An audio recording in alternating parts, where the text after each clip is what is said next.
Hello and welcome to অ্যাপটি plus. অ্যাপটি প্লাসে সবাইকে স্বাগত। তো প্রত্যেক সপ্তাহের মতো আমরা এই সপ্তাহেও নিয়ে চলে এসেছি weekly current affair series, WBCS এক্সামকে লক্ষ্য রেখে। তো আমরা এই সিরিজে করছি কি, আমরা 30টা এমসিকিউ রাখছি। এমসিকিউ প্যাটার্নে কোশ্চেন অ্যান্সার ফরম্যাটে 30টা কোশ্চেন রাখছি এবং দুটো মেন্সের কোশ্চেন রাখছি। কেন মেন্সে কোশ্চেন রাখছি? কারণ আমরা জানি যে 2025 সাল থেকে ডাব্লিউবিসিএস ডেসক্রিপটিভ প্যাটার্ন হতে চলেছে, তো সেটাকে মাথায় রেখে আমরা দুটো মেন্সের কোশ্চেন রাখছি এবং এমসিকিউ তো থাকবেই প্রিলিমসে। তো সেই জন্য আমরা 30টা এমসিকিউ রাখছি কোশ্চেন অ্যান্সার ফরম্যাটে।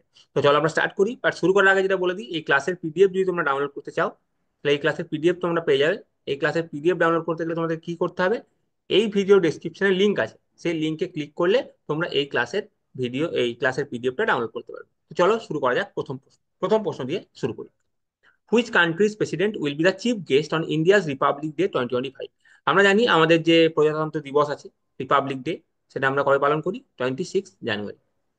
এবং রিপাবলিক ডে পালন করার ইতিহাস আমরা জানি যে 1929 সালের লাহোর সেশন, ইন্ডিয়ান ন্যাশনাল কংগ্রেসের যে লাহোর সেশন ছিল, সেই লাহোর সেশনে কমপ্লিট ইন্ডিপেন্ডেন্সের রেজলিউশন নেওয়া হয় এবং পরের বছর 1930-তে 26শে জানুয়ারি আমাদের ইন্ডিপেন্ডেন্স ডে হিসাবে পালন করা হয়।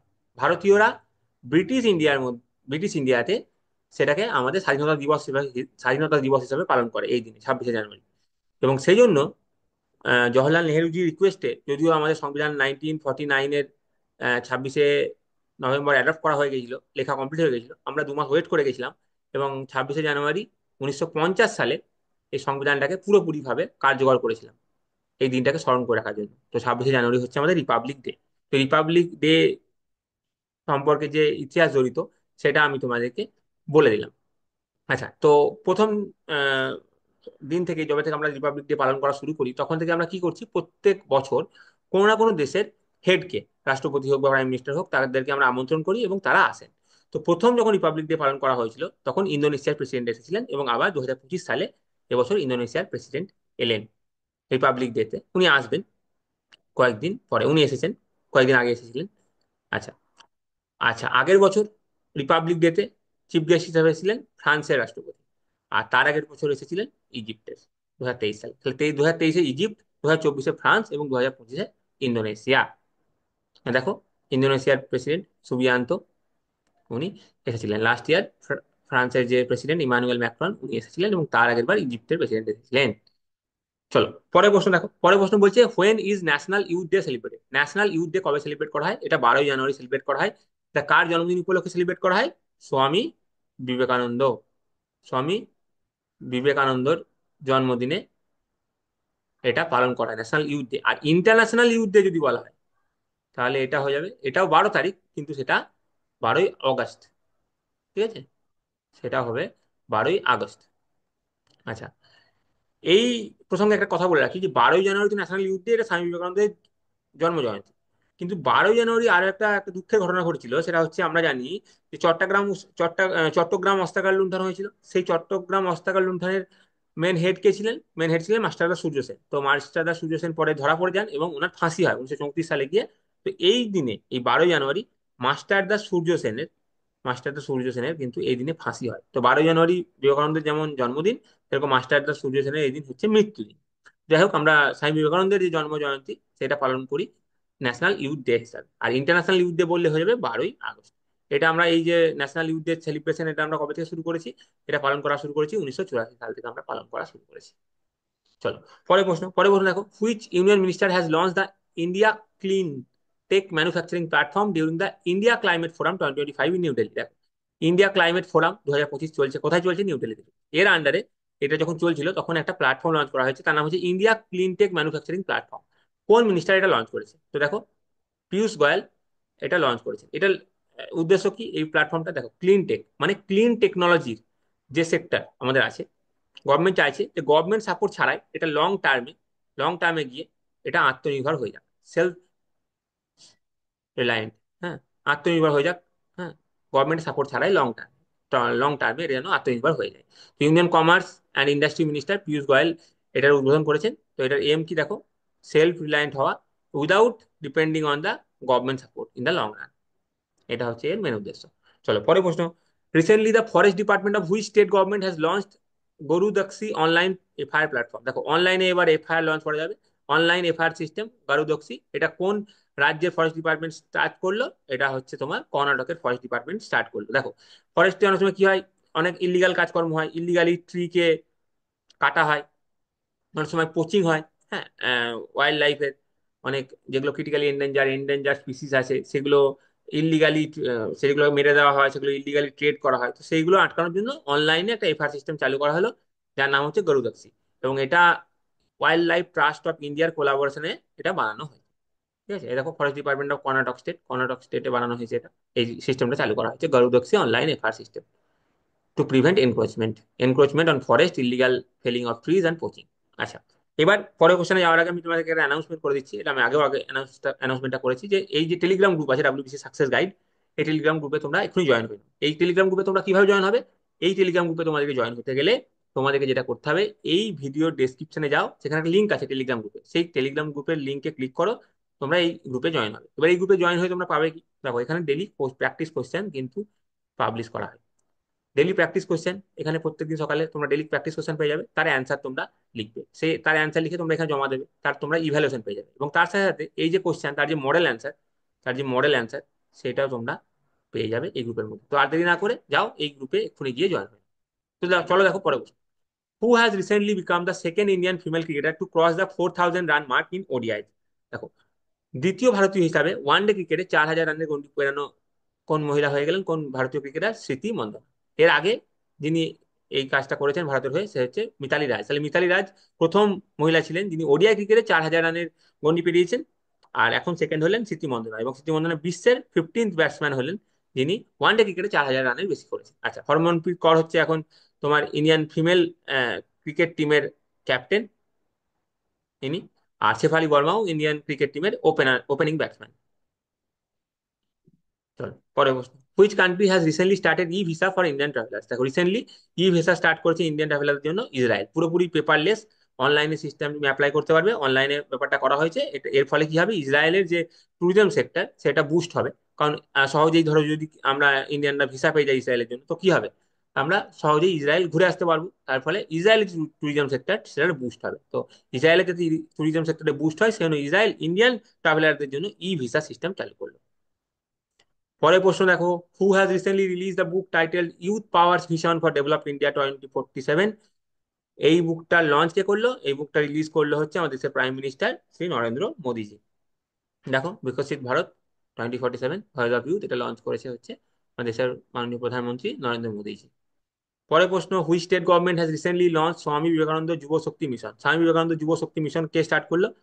মধ্যপ্রদেশ। দেখো, এটার উদ্দেশ্য কি? এটার উদ্দেশ্য হচ্ছে 2030 সালের মধ্যে ক্লাস 10 এবং ক্লাস 12 যে যত স্টুডেন্ট আছে তাদের মধ্যে পাসিং রেট যেন 100% হয়, মানে সমস্ত স্টুডেন্ট যেন পরীক্ষায় পাস করে, ক্লাস 10 এর বোর্ড এক্সামে এবং ক্লাস 12 এর বোর্ড এক্সামে। এটা মধ্যপ্রদেশ গভর্নমেন্ট অ্যাচিভ করতে চাই বাই 2030। তার জন্য এটা স্বামী বিবেকানন্দ যুব শক্তি মিশন লঞ্চ করা হলো। ঠিক আছে, তার জন্য যুব শক্তি মিশন লঞ্চ করা হয়েছে। এটার উদ্দেশ্য দেখো, মেন অবজেক্টিভ এখানে লেখা আছে, 2030-এর মধ্যে এটা এরা অ্যাচিভ করতে চাই 100% পাসিং রেট 10th এবং 12-এর বোর্ড এক্সাম। পরের প্রশ্ন, বলছে recently on which date the Indian army day was celebrated? Indian army day celebrate করা হয়েছে কোন দিনে? কোন দিনে কোন দিনে সেলিব্রেট করা হয়েছে? সেটা হচ্ছে 15th জানুয়ারি। 15 জানুয়ারি ইন্ডিয়ান আর্মি ডে সেলিব্রেট করা হয়েছে। আচ্ছা, এটা কেন করা হয়েছে? দেখো, কারণ 1949 সালে এই দিনে 15ই জানুয়ারিতে জেনারেল KM কারিয়াপ্পা, উনি ভারতীয় আর্মির প্রথম কমান্ডার ইন চিফ হিসাবে আহ, শপথ গ্রহণ করেন। দেখো, এর আগে কি ছিল, 1949 সালের আগে ইন্ডিয়ান আর্মিতে যারা কমান্ডার ইন চিফ ছিলেন তারা সবাই ছিলেন ব্রিটিশার্স। তো ইন্ডিয়ান আর্মির প্রথম ভারতীয় commander in chief general KM Cariappa, উনি 1949 সালের 15ই জানুয়ারি দিনে এই আহ, শপথটা নেন। সেই জন্য আমরা সেই দিন থেকে আজ পর্যন্ত এইটাকে আর্মি ডে হিসাবে পালন করে আসছি। চলো পরের প্রশ্ন, where is the headquarters of national turmeric board recently launch by the central government? দেখো, সেন্ট্রাল গভর্নমেন্ট রিসেন্টলি কি লঞ্চ করেছে? ন্যাশনাল টার্মেরিক বোর্ড লঞ্চ করেছে। তার হেডকোয়ার্টার কোথায়? তার হেডকোয়ার্টার হচ্ছে তোমার নিজামাবাদে। তার হেডকোয়ার্টার হচ্ছে, দেখো এই যে নিজামাবাদ। আচ্ছা, এটা কে উদ্বোধন করেছিল? Union commerce and industry minister Piyush গোয়াল এটা উদ্বোধন করেছিল। আচ্ছা, আচ্ছা একটু দাঁড়াও। আচ্ছা, এটা উদ্বোধন কে করেছিল? এটা উদ্বোধন করেছিল হচ্ছে ইউনিয়ন কমার্স এবং ইন্ডাস্ট্রি মিনিস্টার পীযূষ গোয়াল। আর Palle Ganga Reddy has been appointed as the first chairman of the national turmeric board. National turmeric বোর্ডের প্রথম চেয়ারম্যান হিসাবে কে পদে আছেন এখন? পাল্লে গঙ্গা রেড্ডি। তাহলে দেখো একটা কোশ্চেন থেকে তোমরা কত ইনফরমেশন পাচ্ছ। রিসেন্টলি তোমরা জানতে পারলে যে সেন্ট্রাল গভর্নমেন্ট ন্যাশনাল টার্মেরিক বোর্ডের লঞ্চ করেছে, ন্যাশনাল টার্মেরিক বোর্ড প্রতিষ্ঠা করেছে। সেই ন্যাশনাল টার্মেরিক বোর্ড প্রতিষ্ঠা যখন হয়েছে তখন সেটা উদ্বোধন কে করেছে? সেটা উদ্বোধন করেছে union commerce and industry minister Piyush গোয়াল। তো এটা একটা কোশ্চেন আসতে পারে। আচ্ছা, সেকেন্ড কোশ্চেন আসতে পারে এটা হেডকোয়ার্টার কোথায়? এটা হেডকোয়ার্টার হচ্ছে নিজামাবাদ। আরেকটা কোশ্চেন কি আসতে পারে? কোশ্চেন আসতে পারে যে এটার ফার্স্ট চেয়ারম্যান হিসেবে কাকে অ্যাপয়েন্ট করা হয়? তো পাল্লে গঙ্গা রেড্ডি। তো আমি যখন একটা কোশ্চেন পড়াচ্ছি তোমাদেরকে, তোমরা কিন্তু সেই পার্টিকুলার এমসিকিউ এর অ্যান্সার কি সেটার পেছনে ছুটবে না। তোমরা অ্যাজ এ হোল অ্যানালিসিসটা ভালো করে শোনো, এবং আমি যে অপশনগুলো অ্যানালিসিস করে দিচ্ছি বা অ্যাজ এ হোল যে কথাগুলো বলছি সেইগুলো প্রত্যেকটা ভালো করে মনে রাখার চেষ্টা করো। তাহলে তোমাদের এটা পরীক্ষার জন্য হেল্পফুল হবে। চলো পরে প্রশ্ন, who has recently inaugurated the Z Morh tunnel in Jammu Kashmir? Jammu Kashmir, এটাকে আমরা সোনমার্গ টানেলও বলি, যেটার নাম আর একটা হচ্ছে সোনমার্গ টানেল। সেটা কে রিসেন্টলি লঞ্চ করেছে, সেটা উদ্বোধন কে করেছে? মাননীয় প্রধানমন্ত্রী নরেন্দ্র মোদীজি জেড মোর টানেল জম্মু কাশ্মীরে এটা উদ্বোধন করেছে, যার অফিসিয়াল নাম করা হয়েছে সোনমার্গ টানেল। হ্যাঁ, এবং এটার যেটা অবজেক্টিভ, এই টানেলটার যে অবজেক্টিভ সেটা হচ্ছে যে শ্রীনগর এবং লাদাখের মধ্যে কানেক্টিভিটিটা যাতে আরো বাড়ে সেই জন্য। এবং এটা 8,652 ফুট উঁচুতে 6.5, 6.5 কিমির দৈর্ঘ্যের এটা হচ্ছে পুরো টানেল। চলো পরে প্রশ্ন, রিসেন্টলি নওয়াব সালাম has been appointed as the new prime minister of which country? Recently Nawab সালাম লেবাননের প্রাইম মিনিস্টার হিসাবে অ্যাপয়েন্টমেন্ট পেয়েছেন। উনি রিসেন্টলি লেবাননের প্রাইম মিনিস্টার হয়েছেন। দেখো উনি এতদিন কোন পদে ছিলেন? উনি এতদিন ইন্টারন্যাশনাল কোর্ট অফ জাস্টিসের প্রেসিডেন্ট পদে ছিলেন। এখন উনি হয়ে গেলেন হচ্ছে লেবাননের নতুন প্রাইম মিনিস্টার। পরে প্রশ্ন বলছে, who has been appointed as the chairman of the newly formed athletics commission of athletics federation of India? দেখো অ্যাথলেটিক্স ফেডারেশন অফ ইন্ডিয়ার আন্ডারে অ্যাথলেটিক্স কমিশন হয়েছে, তার নিউলি ফর্ম চেয়ারম্যানকে, তার নিউ চেয়ারম্যান কে হয়েছে? তার চেয়ারম্যান হচ্ছেন এখন সরি অঞ্জু ববি জর্জ। আচ্ছা, অ্যাথলেটিক্স ফেডারেশন অফ ইন্ডিয়ার যদি চেয়ারপারসন জিজ্ঞেস করে, এটা আমরা আগের ভিডিওতে পড়েছি, অ্যাথলেটিক্স ফেডারেশন অফ ইন্ডিয়ার চেয়ারম্যান হচ্ছে বাহাদুর সিং সাহু। এবার এই অ্যাথলেটিক্স ফেডারেশন অফ ইন্ডিয়ার আন্ডারে একটা নতুন কমিশন ফর্ম করা হয়েছে, তার নাম হচ্ছে অ্যাথলেটিক্স কমিশন। সেই অ্যাথলেটিক্স কমিশনের চেয়ারপারসন কে হয়েছে? সেই অ্যাথলেটিক্স কমিশনের চেয়ারপারসন হয়েছে অঞ্জু বেবি জর্জ। ঠিক আছে। আচ্ছা, আর পিটি ওষা কি আছে? ইন্ডিয়ান যে অলিম্পিক অ্যাসোসিয়েশন আছে তার হেড হচ্ছে এখন পিটি ওষা। দেখো এই যে অঞ্জু বেবি জর্জ, উনি 2003 সালে ওয়ার্ল্ড চ্যাম্পিয়নশিপে ব্রোঞ্জ জিতেছিলেন। উনি এখন এই যে অ্যাথলেটিক্স কমিশন হলো তার চেয়ারপারসন হিসাবে নিযুক্ত হয়েছেন। এবং এই যে নতুন কমিশন তৈরি হলো, এই নতুন কমিশন নীরজ চোপড়াও এজ এ মেম্বার আছেন, এবং টোটাল এখানে 9 জন মেম্বার আছে, তার মধ্যে 6 জনই হচ্ছে ফিমেল মেম্বার। পরে প্রশ্ন, India has signed a deal with which country for export of BrahMos supersonic cruise missile? BrahMos supersonic cruise মিসাইলের এক্সপোর্টের জন্য ইন্ডিয়া কার সাথে ডিল করেছে? দেখো এর আগে ইন্ডিয়ার একটা ফিলিপাইন্সের সাথে ডিল হয়েছিল, এখন যেটা ডিল হওয়ার পথে সেটা হচ্ছে ইন্দোনেশিয়ার। দেখো এই হচ্ছে ইন্দোনেশিয়া, তোমরা ম্যাপটা দেখতে পারো। ইন্দোনেশিয়ার সাথে একটা প্রায় $450 মিলিয়ন একটা ডিল ফাইনালাইজ হয়েছে, অলমোস্ট ফাইনালাইজ হওয়ার পথে। এবং এটা সেকেন্ড এশিয়ান কান্ট্রি। এর আগে আমি বললাম তোমাদেরকে ফিলিপাইন্সের সাথে ইন্ডিয়ার একটা এক্সপোর্ট করার চুক্তি হয়েছিল, এবং এখন হলো ইন্দোনেশিয়ার সাথে। আচ্ছা, এবার আমি একটু তোমাদেরকে এই ব্রাহ্মোস এই সুপারসনিক ক্রুজ মিসাইল এটা সম্পর্কে একটু বলে দিই। দেখো মিসাইলের যদি আমরা ক্লাসিফিকেশন করি, ঠিক আছে, ট্র্যাজেক্টরি বা পাথ, ট্র্যাজেক্টরি বা পাথের ওপর ভিত্তি করে একটা আমরা করি ব্যালিস্টিক, আর একটা হচ্ছে ক্রুজ, এটা করি। তো ক্রুজ মানে হচ্ছে তোমার ট্র্যাজেক্টরিটা হচ্ছে লিনিয়ার। হ্যাঁ, ধরো এই সোর্স আর টার্গেট, তো এটা এরকম করে যাবে, এরকম ভাবে। হ্যাঁ, সারফেসের অ্যালং এ যায় এটা। তো সেই জন্য এটার অ্যাডভান্টেজ হচ্ছে যে ক্রুজ মিসাইলের অ্যাডভান্টেজ হচ্ছে যে এটার অ্যাকিউরেসি ভালো আছে। হুম, এটার অ্যাকিউরেসি ভালো আছে, কিন্তু এটার প্রবলেম হচ্ছে যে এটার কস্টলি আছে, এটা কস্টলি আছে। আর যেহেতু এটা সার্ফেসের অ্যালং এ মুভ করে, তো যদি সার্ফেসে ইরেগুলারিটিস থাকে, যদি মাউন্টেন থাকে, সেক্ষেত্রে এই প্রবলেমটা কিছু প্রবলেম হতে পারে। হুম, আর যেহেতু এটা সার্ফেস বরাবর যায়, তাই এটার আরেকটা অ্যাডভান্টেজ হচ্ছে যে র্যাডার দ্বারা এটা সহজে ডিটেক্ট হবে না। হ্যাঁ, র্যাডার সহজে এটা ডিটেক্ট করতে পারবে না, এটার একটা অ্যাডভান্টেজ। আর বাট এটা একটা এটা কস্টলি আছে, এটার একটা প্রবলেম। আর যদি যেহেতু সার্ফেস বরাবর যায়, লো অ্যালটিটিউডে যায়, তাই কি আছে, যদি সার্ফেসে ইরেগুলারিটিস থাকে, সেক্ষেত্রে যদি মাউন্টেন থাকে ধরো বা ইয়ে থাকে, ইরেগুলারিটিস থাকে, সেক্ষেত্রে এটা প্রবলেম হতে পারে। তো এটা ডিসঅ্যাডভান্টেজ। তো আমি অ্যাডভান্টেজও বলে দিলাম, ডিসঅ্যাডভান্টেজও বলে দিলাম। আচ্ছা, আরেকভাবে যে অন দ্য বেসিস অফ স্পিডের ভিত্তিতে মিসাইলকে ভাগ করা যায়, সেটা তার একটা অনেক ভাগ হতে পারে, হাইপারসনিক এরকম, সেরকম একটা হচ্ছে সুপারসনিক। সুপারসনিকে কি হয়, যে স্পিড অফ দ্য যেটা অবজেক্ট হয় সেটা হচ্ছে তোমার more than the speed of sound. হ্যাঁ, এটা তোমার স্পিড অফ সাউন্ড, এবং এটা মোটামুটি যেটা হয় সেটা হচ্ছে 2 ম্যাক মতো হয়, ঠিক আছে? এটা 2 ম্যাক মতো হয় সাউন্ড। হুম।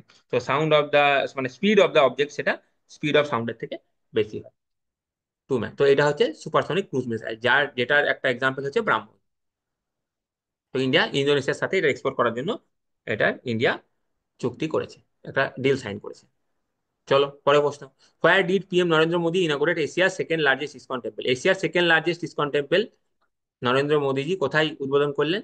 কোথায় উদ্বোধন করলেন? এটা মুম্বাই উদ্বোধন করেছেন। এটা মুম্বাই উদ্বোধন করে দেখো, নবী মুম্বাই খারগার এখানে উদ্বোধন করেছেন, এবং এটা 12 বছর ধরে বানানো হয়েছে, 170 কোটি টাকার প্রজেক্ট এটা, এটা বানানো হয়েছে। আচ্ছা, যেটা নরেন্দ্র মোদীজি উদ্বোধন করলেন তার নাম হচ্ছে রাধা মদন মোহনজি টেম্পল। তোমরা আমাকে কমেন্ট সেকশনে লিখে বলবে, এটা তোমাদের হোমওয়ার্ক থাকলো। এশিয়ার সেকেন্ড লার্জেস্ট ইসকন টেম্পল বললাম, তাহলে এশিয়ার লার্জেস্ট কোনটা? হ্যাঁ, লার্জেস্ট কোনটা, এটা কোথায় অবস্থিত, এটা তোমরা আমাকে কমেন্টে লিখে বলবে। আচ্ছা, former CII director general Tarun Das was recently awarded the honorary citizen award of which country? Former যে সিআইআই ডিরেক্টর আছেন তার নাম তরুণ দাস, ওনাকে কোন কান্ট্রির অনারারি সিটিজেন অ্যাওয়ার্ড দেওয়া হয়েছে? তো দেখো, সিটি সিঙ্গাপুরের এটা অনারারি সিটিজেন অ্যাওয়ার্ড দেওয়া হয়েছে। এটা যারা নন রেসিডেন্ট, সিঙ্গাপুরের যারা নন রেসিডেন্ট তাদের জন্য এই অ্যাওয়ার্ডটা দেওয়া হয়। সেই অ্যাওয়ার্ডটা রিসেন্টলি পেয়েছেন former CI director Tarun Das. Tarun Das এটা পেয়েছেন। আচ্ছা, cyber security grand challenge has been launch by CSGC 2.0, এটা লঞ্চ করেছে হচ্ছে কোলাবোরেশন, লঞ্চ করা হয়েছে ministry of technology and data security council of India. এটার মেন উদ্দেশ্য কি, নাম থেকেই তোমরা বুঝতে পারছো যে সাইবার সিকিউরিটির ক্যাপাবিলিটি বাড়ানো, ইন্ডিয়া সাইবার সিকিউরিটি ক্যাপাবিলিটি বাড়ানো, সাইবার ফ্রড কমানো এবং ডিজিটাল ওয়ার্ল্ডকে আরো বেশি সিকিউর করে তোলাই হচ্ছে এটার প্রধান উদ্দেশ্য। পরের প্রশ্ন, as per CRISIL intelligence report India's projected GDP growth rate in the next financial year. দেখো, অনেক যারা বড় বড় বিশ্বের সংস্থা হয় তারা কি করে, যে জিডিপির ফোরকাস্ট করে আগে থেকে, যে কত হতে পারে ইন্ডিয়ার প্রজেক্টেড ফোরকাস্ট, জিডিপি ফোরকাস্ট কত হতে পারে সেটা আগে থেকে কিন্তু এরা বলে দেয়। সেরকমই ক্রিসিল ইন্টেলিজেন্স রিপোর্ট অনুসারে অনুসারে পরের বছর নেক্সট ফিনান্সিয়াল ইয়ারে ভারতের যেটা প্রজেকশন আছে জিডিপি গ্রোথ রেট, সেটা হচ্ছে 6.7%। এটা এরা অনুমান করেছে। পরের প্রশ্ন দেখো, which organization launch India's first private satellite constellation? ইন্ডিয়ার প্রথম যে প্রাইভেট স্যাটেলাইট কনস্টেলেশন, সেটা কোন অর্গানাইজেশন লঞ্চ করলো? সেটা পিক্সেল লঞ্চ করলো। এই পিক্সেল কি, এটা হচ্ছে Google back Indian space startup company, এবং যেটা লঞ্চ করা হলো তার নাম হচ্ছে ফায়ারফ্লাই। এবং এটাতে ফ্যালকন 9 রকেট ইউজ করা হবে। সেই ফ্যালকন 9 রকেটটা কাদের? SpaceX rocket. এখানে চলো পরের প্রশ্ন, to which country did India send humanitarian aid after cyclone Rafael? দেখো, সাইক্লোন রাফালের পরে ইন্ডিয়া কোন দেশে হিউম্যানিটেরিয়ান এড পাঠিয়েছে?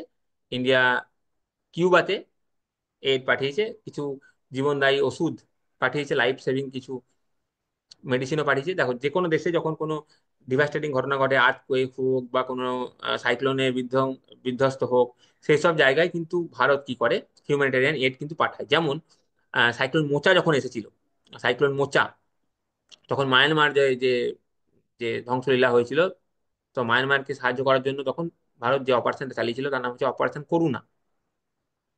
করুণা চালিয়েছিল। আচ্ছা, টার্কি সিরিয়াতে বিভৎস আর্থকোয়েক দেখা গেছিল কয়েক বছর আগে, তখন ভারত যে অপারেশনটা চালিয়েছিল তার নাম হচ্ছে অপারেশন দোস্ত।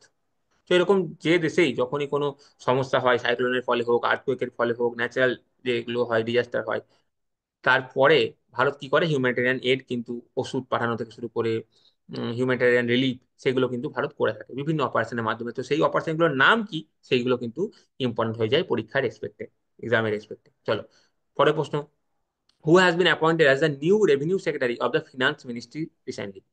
তো ফিনান্স মিনিস্ট্রি আন্ডারে রেভিনিউ সেক্রেটারি হিসাবে কাকে অ্যাপয়েন্ট করা হলো? কাকে অ্যাপয়েন্ট করা হয়েছে? এটা তোমার তুহিন কান্ত পান্ডেকে অ্যাপয়েন্ট করা হলো। আচ্ছা, এখানে রাজীব কুমার কি পদে আছেন? চিফ ইলেকশন কমিশনার অফ ইন্ডিয়ার হেড আছেন উনি। আর সুমন বেরি কোন পদে আছেন? সুমন বেরি হচ্ছে নীতি আয়োগের ভাইস চেয়ারপারসন উনি আছেন।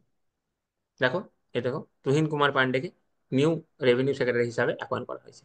আচ্ছা, পরের প্রশ্ন, which Asian country plans to implement minimum age for social media use? দেখো, এর আগে আমরা, তোমরা যদি এই কারেন্ট অ্যাফেয়ার সিরিজটা ভালো করে নোটিস করছো, তাহলে এর আগে আমরা পড়েছি যে 16 বছরের নিচে বাচ্চাদের জন্য সোশ্যাল মিডিয়াকে ব্যান করেছে কোন কান্ট্রি? সেটা হয়ে যাবে অস্ট্রেলিয়া। এটা করেছে অস্ট্রেলিয়া। আর এখন কোন এশিয়ান কান্ট্রি এই সোশ্যাল মিডিয়ার জন্য একটা মিনিমাম এজ ইমপ্লিমেন্ট করার চেষ্টা চালাচ্ছে? সেটা হচ্ছে, মানে পরিকল্পনা করছে, এখনো হয়নি, সেটা হচ্ছে ইন্দোনেশিয়া। হুম। এই যে ইন্দোনেশিয়া, আমি তোমাকে ম্যাপে দেখিয়ে দিলাম। আচ্ছা, আচ্ছা, এর আগে আমি তোমাদেরকে একটা হোমওয়ার্ক দিচ্ছি, সেটা হচ্ছে দেখো, এই যে আমি কিউবা কান্ট্রি একটা বললাম না তোমাদেরকে, কিউবাতে ভারত যে ইয়ে পাঠিয়েছে, হিউম্যানিটেরিয়ান অ্যাসিস্ট্যান্স পাঠিয়েছে, আচ্ছা কিউবা, তোমাদের কাজ হচ্ছে এই কিউবা, এটা দেখো আমি বলেও দিয়েছি ক্যারিবিয়ান কান্ট্রি কিউবা, তার মানে তোমরা এটা কোথায় পাবে ম্যাপে, নর্থ আমেরিকা আর সাউথ আমেরিকার মাঝে। হ্যাঁ, নর্থ আমেরিকা, সাউথ আমেরিকার নিচে সাউথ আমেরিকা হবে এখানে। হ্যাঁ, এখানে এই সব জায়গা করে তোমরা কিউবাটাকে খুঁজে পাবে। তো এখানে তোমরা ম্যাপে যাও, ওয়ার্ল্ড পলিটিক্যাল ম্যাপে, এবং সেখানে গিয়ে কিউবাটাকে তোমরা লোকেট করো।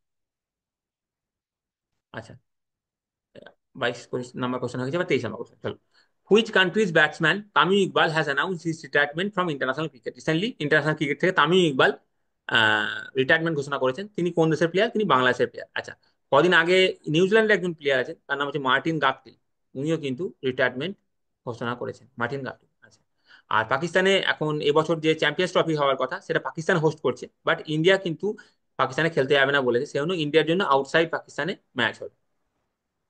চলো, পরের প্রশ্ন, এই দেখো Tamim Iqbal, recently who has design the multi layering clothing system Him Kavach? কে হিম কবচটা ডিজাইন করেছে? এটা হচ্ছে তোমার ডিআরডিও। দেখো হিম কবচ নাম শুনে তুমি একটু প্রেডিক্ট করতে পারো যে দেখো অনেক যারা ইন্ডিয়ান আর্মি যারা সোলজার আছে অনেক সময় অনেক ঠান্ডা জায়গায় তাদের পোস্টিং, তো ঠান্ডা থেকে, বিভৎস ঠান্ডা থেকে তাদেরকে বাঁচার জন্য এই হিম কবচ, এই ক্লদিং সিস্টেমটা বানানো হয়েছে। এটা যে রেঞ্জ সেটা হচ্ছে 20 ডিগ্রি সেন্টিগ্রেড থেকে প্রায় -60 ডিগ্রি সেন্টিগ্রেড অব্দি এটা কাজ করবে। তো ঠান্ডা থেকে বাঁচার জন্য মেনলি এই হিম কবচটা বানিয়েছে হচ্ছে ডিআরডিও। ঠিক আছে, এই ডিআরডিও বানিয়েছে এটা। চলো, in which state the Gaan Ngai festival is being celebrated by the Kabui Rongmei Naga community? দেখো এই কোশ্চেন আমি মেনলি লিখেছি কারণ এখানে দেখো নাগাই ফেস্টিভ্যাল, নাগা কমিউনিটি, তখন সময় আমরা অ্যান্সার করে দিতে পারি নাগাল্যান্ড, কিন্তু না, এটার অ্যান্সার হবে মণিপুর। সেই জন্য আমি আরো বিশেষ বেশি করে এই কোশ্চেনটা রেখেছি। তো দেখো, এটা হারভেস্ট সেশনের এন্ডে এই ফেস্টিভ্যালটা এই মণিপুরে পালন করা হয়ে থাকে, এবং চিফ মিনিস্টার যিনি আছেন এন বীরেন সিং, তিনিও এখানে উপস্থিত ছিলেন এই ফেস্টিভ্যালে। India and which country have partnered on a sonobuoys for submarine tracking? Submarine tracking এর জন্য যে একটা ডিভাইস সোনোবায়াস, সেটা ইন্ডিয়া কোন কান্ট্রির সাথে পার্টনার করে বানাচ্ছে? সেটা হচ্ছে ইন্ডিয়া কার সাথে পার্টনার করেছে? ইউএস এর সাথে। দেখো, যখন কি হয়, যুদ্ধ হয়, ধরো নেভি, ইন্ডিয়ান নেভির সাথে অন্য কোনো নেভির যুদ্ধ হচ্ছে, বা ধরো কান্ট্রি একটা এ, কান্ট্রি বি। হ্যাঁ, তো যখন নেভির যুদ্ধ হয় তখন কি হয়? সাবমেরিন আসে, তাই তো, আন্ডার ওয়াটার সাবমেরিন আসে। এবার যখন সাবমেরিন আসে, তো শত্রু সাবমেরিন আমার দিকে আসছে কিনা, এই সাবমেরিনের যে ইঞ্জিন হয় তার আওয়াজ আসে কিছু, সেই আওয়াজটাকে ডিটেক্ট করার জন্য এই মেশিনটা লাগে।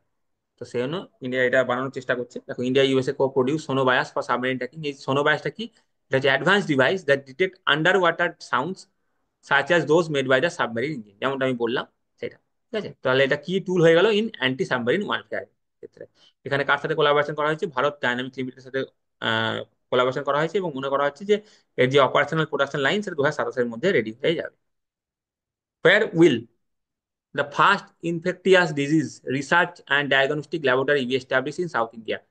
First infectious disease research and diagnostic laboratory south ইন্ডিয়ায় কোথায় বানানো হচ্ছে? সাউথ ইন্ডিয়াতে যেটা এখানে বানানো হচ্ছে সেটা হচ্ছে ব্যাঙ্গালোরে। দেখো, Bangalore medical college and research institute ব্যাঙ্গালোরে বানানো হচ্ছে, এবং Indian council of medical research ICMR will set up the lab. আচ্ছা, এটার ইম্পর্টেন্স হচ্ছে, দেখো এবার ডায়াগনোসিসটা কুইকার হবে, তার ফলে যখন ডায়াগনোসিস কুইকার হবে তাহলে এটার ম্যানেজমেন্টও মানে আরো এটা এই ইনফেকটিসিয়াস ডিজিজ গুলোকে ম্যানেজ করতে আরো সুবিধা হবে। আচ্ছা, এর আগে কি করতে হতো যে অন্য রাজ্যে স্যাম্পেল পাঠাতে হতো, এখন সেইটা আর পাঠাতে হবে না, এখানেই হয়ে যাবে কাজগুলো। তার ফলে কি পুরো রিসার্চ ইনফ্রাস্ট্রাকচার, যে এই এই ফিল্ডে রিসার্চ ইনফ্রাস্ট্রাকচারটা আরো স্ট্রেনদেন হলো, এবং ডায়াগনস্টিক ট্রিটমেন্টটা আরো অ্যাডভান্স হতে চললো। এটা হচ্ছে এটার বেনিফিট। আচ্ছা, এবার Nag mark 2 anti tank guided missile has been developed by which organisation? এটা কে বানিয়েছে? এটা তোমার ডিআরডিও বানিয়েছে। দেখো, এটা বানিয়েছে হচ্ছে ডিআরডিও।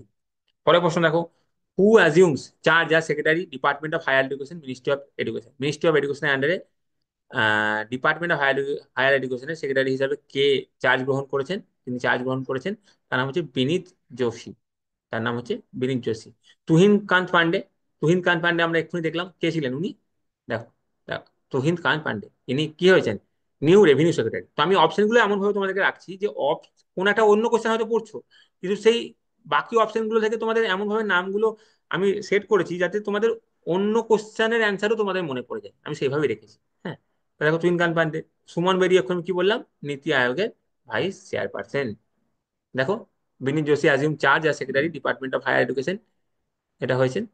আচ্ছা, এর আগে উনি কোন পদে ছিলেন? He served as the chief secretary of Manipur. এর আগে উনি মণিপুরের চিফ সেক্রেটারি ছিলেন।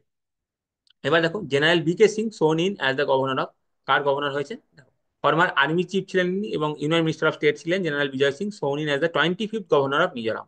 এবং ওনাকে শপথকে দিয়েছেন যে ওই গুয়াহাটি হাইকোর্টের যিনি চিফ জাস্টিস প্রধান বিচারপতি বিজয় বিষ্ণয়, ওনাকে ওথ দিয়েছেন। তো গভর্নরকে ওথ দিয়েছেন হচ্ছে হাইকোর্টের চিফ জাস্টিস। ইনি কোথাকার রাজ্যপাল হিসেবে নিযুক্ত হলেন মিজোরামে। আচ্ছা, আর রিসেন্টলি যে রিসাফেল হয়েছে, কেরালার যিনি গভর্নর ছিলেন আরিফ মোহাম্মদ খান, ওনাকে এখন বিহারের গভর্নর করে পাঠানো হয়েছে। তো দেখো, আমরা 30টা যে এমসিকিউ ছিল সেগুলো আমরা খুব তাড়াতাড়ি ভালো করে এক্সপ্লেন করে তাড়াতাড়ি করে পড়ে নিলাম।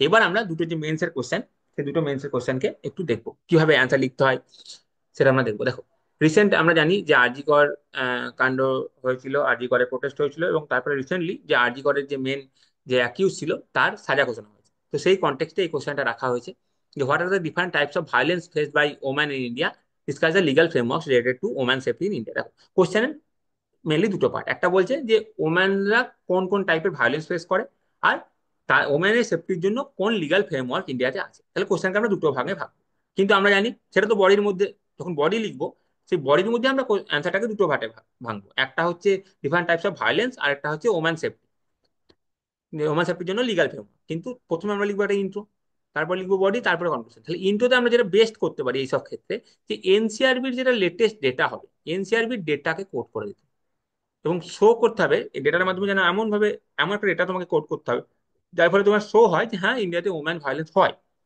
সেরকম একটা রিসেন্ট। হ্যাঁ, ধরো তোমরা যখন এক্সাম দেবে তখন ধরো আরেকটা কোনো নতুন ডেটা পাবলিশ হয়েছে, তখন তোমরা সেই ডেটাটা দিতে পারো। তো আমি তোমাকে একটা হিন্ট দিচ্ছি যে এনসিআরবি ডেটা দিয়ে তোমরা এটার অ্যান্সারটা স্টার্ট করতে পারো, যেখান থেকে শো করতে পারো যে হ্যাঁ, ওম্যানদের প্রতি ভায়োলেন্স হচ্ছে ইন্ডিয়াতে।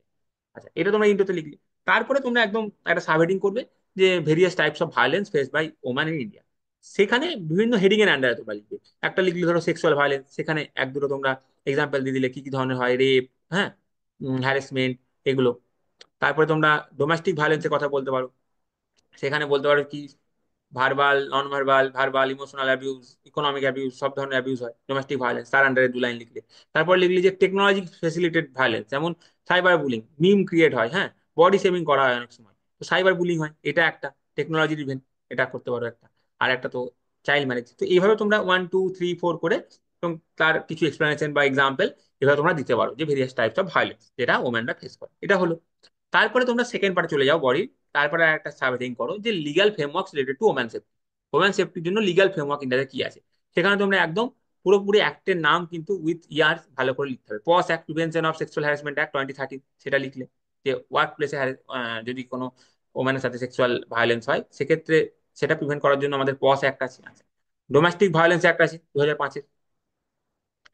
আর কি আছে, ডাউরি প্রহিবিশন অ্যাক্ট আছে 1961-এর, 1961-এর ডাউরি প্রহিবিশন অ্যাক্ট আছে। পক্সো অ্যাক্ট আছে 2012-এর, চিলড্রেনদের যদি কোনো সেক্সুয়াল ভায়োলেন্স হয়, চিলড্রেনদের প্রতি কোনো সেক্সুয়াল অফেন্স হলে সেটা পক্সো আন্ডারে, পক্সো অ্যাক্টের আন্ডারে আছে 2012। আচ্ছা, এরপরে তোমরা একটা ওয়ে ফরওয়ার্ড দিয়ে যখনই দেবে, এবার দেখো তোমরা কি লিখলে, চ্যালেঞ্জেস লিখলে, কি কি ইন্ডিয়াতে লিগ্যাল ফ্রেমওয়ার্ক আছে সেটা লিখলে।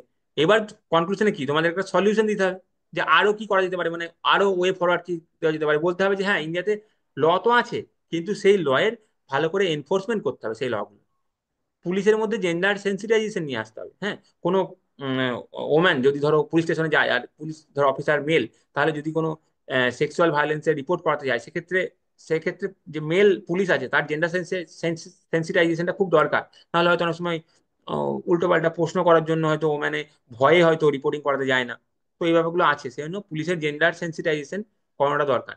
তারপরে পুলিশের মধ্যে কিভাবে ওম্যান রিপ্রেজেন্টেশন বাড়ানো যায় সেই দিকটা খেয়াল রাখতে হবে, সোশ্যাল অ্যাওয়ারনেস করতে হবে, এবং আলটিমেটলি যে অ্যাটিটিউড চেঞ্জ, সমাজের যে প্যাট্রিয়ার্কিয়াল মাইন্ডসেট সেটাকে চেঞ্জ করতে হবে। এটা চেঞ্জ করলেই এইসব সমস্যা আরো সমাধান হবে। এই বলে তোমরা একটা পজিটিভ ওয়েতে একটা সলিউশন প্রোভাইড করে তোমরা এন্ড করলে, তাহলে তোমার একটা ফিউচারিস্টিক একটা ওয়ে ফরওয়ার্ড দিয়ে দিলে।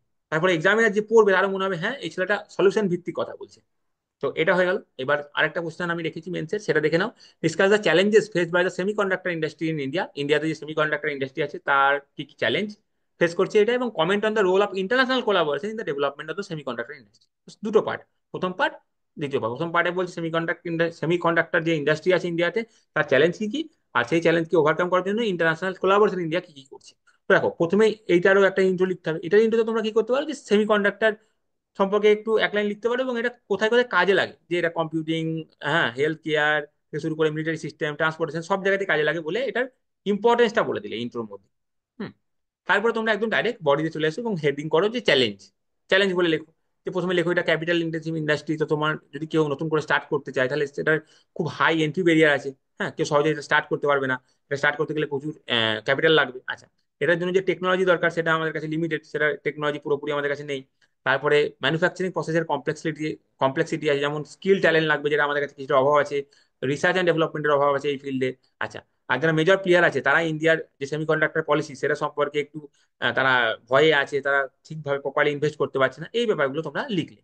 তারপরে লিখলে যে এই সমস্যার সমাধান করার জন্য ইন্ডিয়া অনেক ইন্টারন্যাশনাল কোলাবোরেশন করেছে। কার কার কার সাথে ইন্টারন্যাশনাল কোলাবোরেশন আছে সেগুলো তোমরা বলে দিলে, যেমন বললে ইন্ডিয়া ইউএস পার্টনারশিপ আছে। হুম। তারপরে বললে যে India Singapore MOU pact sign করেছে, ইন্ডিয়া ইইউ সেমিকন্ডাক্টর প্যাক্ট আছে, India Japan chip supply partnership আছে।